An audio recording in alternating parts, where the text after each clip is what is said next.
Let's make vegan cheesy bean potato tots. First, let's cut the potatoes, wash them and leave the skins on. More food value and very simple. Next, let's add our red beans and our white beans.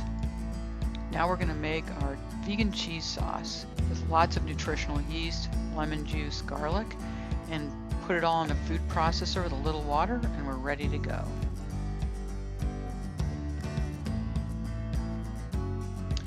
Once we have that done, we'll add the cheese to the bean mixture with the potatoes and pulse it in order to mix it slightly.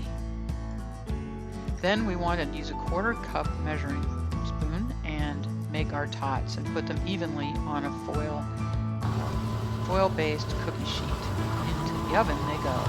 While they're baking, let's make our ranch dressing with hemp seeds, garlic, lemon juice, onions, dill, and let's spin it up in the food processor and let it sit and wait. Now the best part is we get to eat. And let's enjoy these cheesy bean potato tots.